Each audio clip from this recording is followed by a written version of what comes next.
Assalamualaikum warahmatullahi wabarakatuh. Apa kabar kalian semua? Semoga kalian dalam keadaan sehat dan semangat untuk melaksanakan pembelajaran daring. Ya, hari ini kita akan membahas tentang perhitungan harga jual produk kerajinan untuk pasar lokal. Ya, semoga kalian semua siap. Langsung saja kita mulai.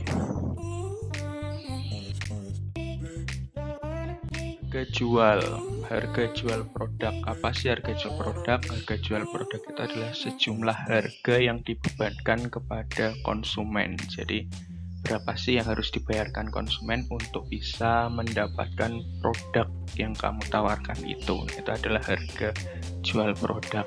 Nah, dari mana kita bisa menentukan besar harga jual itu? Kita menentukannya dari biaya produksi dan biaya lain-lainnya yang masih berkaitan atau yang masih dikeluarkan saat proses produksi maupun pemasarannya, baik itu biaya distribusi maupun promosi. Nah, itu juga perlu dimasukkan ke harga jual kalian. Nah, tadi biaya produksi. Nah, apa itu biaya produksi? Biaya produksi itu adalah biaya-biaya yang harus dikeluarkan saat proses produksi barang. Nah, dia dibagi jadi 3. Ada bahan baku, biaya bahan baku, kemudian yang kedua ada biaya tenaga kerja, yang ketiga ada biaya overhead. Nah, biaya overhead itu apa? Gampangnya, biaya overhead itu adalah biaya di proses produksi selain biaya bahan baku dan biaya tenaga kerja. Nah, overhead ini dia dipisah atau dibagi jadi 2, yaitu overhead tetap dan overhead variabel.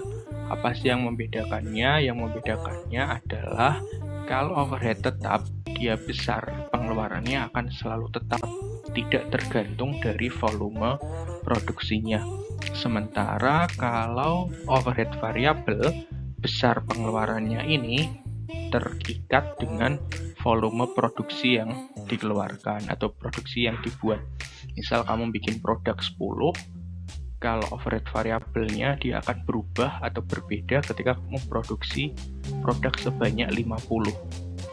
Tapi kalau overhead tetap, kamu mau produksi 10, 50, tidak berproduksi pun, dia pengeluarannya akan selalu tetap. Seperti listrik misal. Nah, listrik ini dia bisa masuk overhead tetap, tapi di lain kasus dia juga bisa masuk ke overhead variabel. Kok bisa gitu ya? Misal usahamu ini tidak menggunakan listrik dalam proses produksinya, maka dia masuk ke overhead tetap. Karena mau kamu produksi mau enggak, biaya listriknya masih cenderung tetap. Beda kalau usahamu ini menggunakan listrik secara langsung. Nah, tentu kamu semakin banyak produksi, penggunaan listriknya juga semakin banyak. Nah, maka pengeluarannya nanti tergantung dari volume produksimu. Maka itu nanti masuk ke overhead variabel, gitu ya. Semoga bisa dipahami. Kemudian HPP.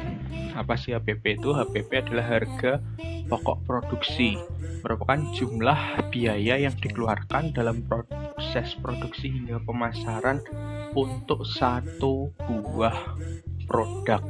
Jadi untuk memproduksi satu buah produk itu membutuhkan biaya berapa? Nah, itu HPP. Dulu mungkin di kelas 10-11 kalian udah pernah membahas ini ya. Nah, sekedar untuk menambahkan, jadi metode perhitungan HPP ini ada 2, ada full costing dan ada variable costing. Nah, bedanya apa? Nah, bedanya kalau di full costing ini nanti dia pengeluarannya digabung jadi 1. Sementara di variable costing nanti pencatatannya nanti itu dibagi, mana yang variabel, mana yang tetap. Nah, kurang lebih seperti itu. Kalau perhitungannya nanti hasilnya juga akan sama.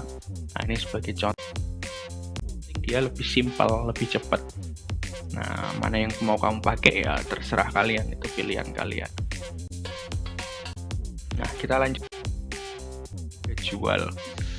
Nah, penentuan harga jual diawali dengan penentuan HPP per unit tadi. Jadi kita cari harga pokok produksi per unitnya.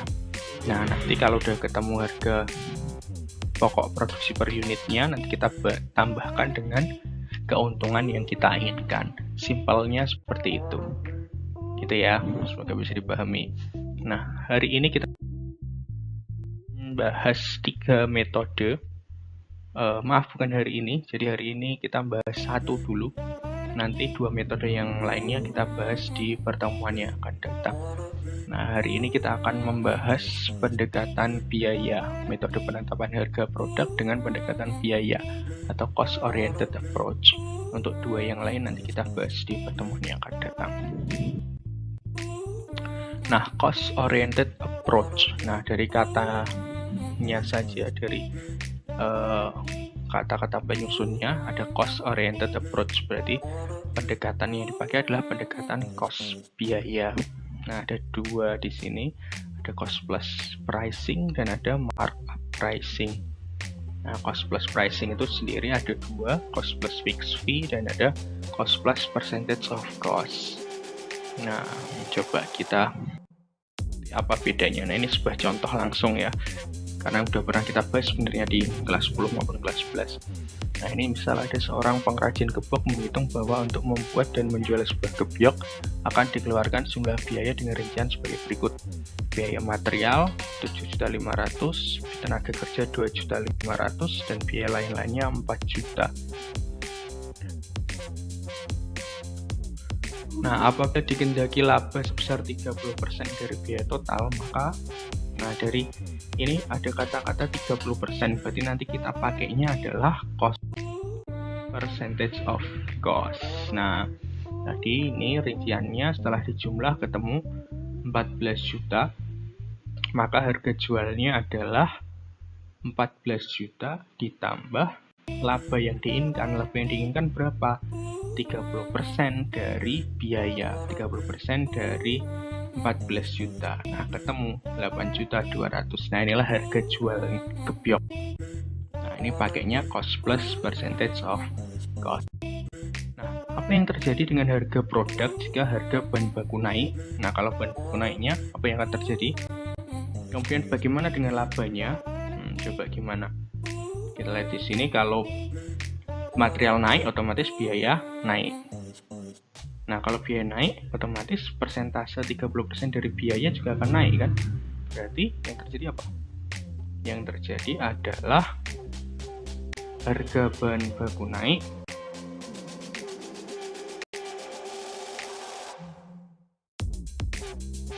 maka harga jualnya naik dan keuntungan juga ikut naik. Kenapa? Karena keuntungannya diambil 30% dari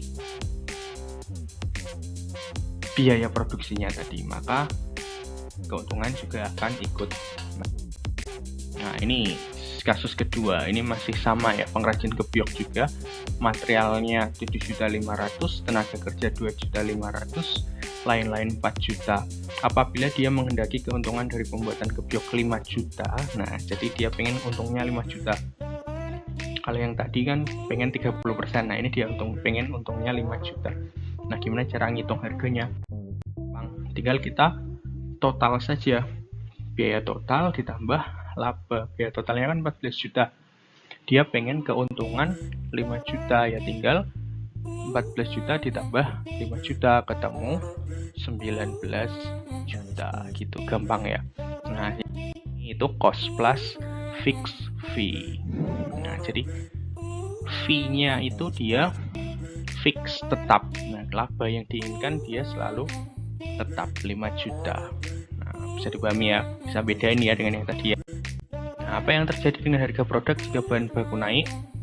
Kalau bahan baku naik, di sini naik, berarti harga jual juga naik kan. Kemudian labanya gimana? Laba ada kaitannya nggak dengan biaya? Nggak ada, jadi labanya akan tetap. Jadi kalau cost plus fixed fee, dia kalau harganya harga bahan baku naik, belum tentu labanya akan naik. Kalau harganya pasti naik, tapi kalau labanya dia cenderung tetap. Ya, bahan baku naik, harga naik, tapi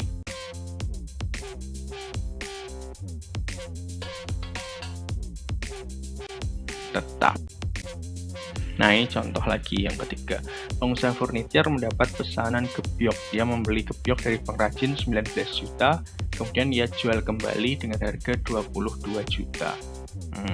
Ini dia berarti menjual kembali ya, dia tidak produksi sendiri. Nah, ini dia masuknya markup pricing. Jadi dia beli, dijual lagi. Nah, ada markup di situ. Berapa besar markupnya? Berarti markupnya 3 juta. Karena dia beli 19 juta, dia jual 22 juta. Maka markupnya.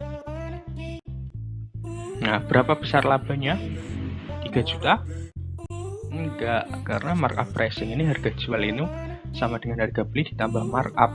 Nah, markup ini dia termasuk di dalamnya ada biaya-biaya yang dikeluarkan. Jadi misal kamu mau beli itu harus ada transportasi ke sana, terus nanti pengiriman, kemudian nanti pengemasan dan sebagainya. Itu kan tidak termasuk di harga belimu tadi. Nah, itu nanti masuknya ke markup. Jadi keuntunganmu berapa ya? Sebagian dari markup setelah dikurangi dengan biaya-biaya yang kamu keluarkan tadi. Ya gitu, semoga bisa dipahami. Terima kasih atas perhatiannya, semoga bermanfaat. Sekian, assalamualaikum warahmatullahi wabarakatuh.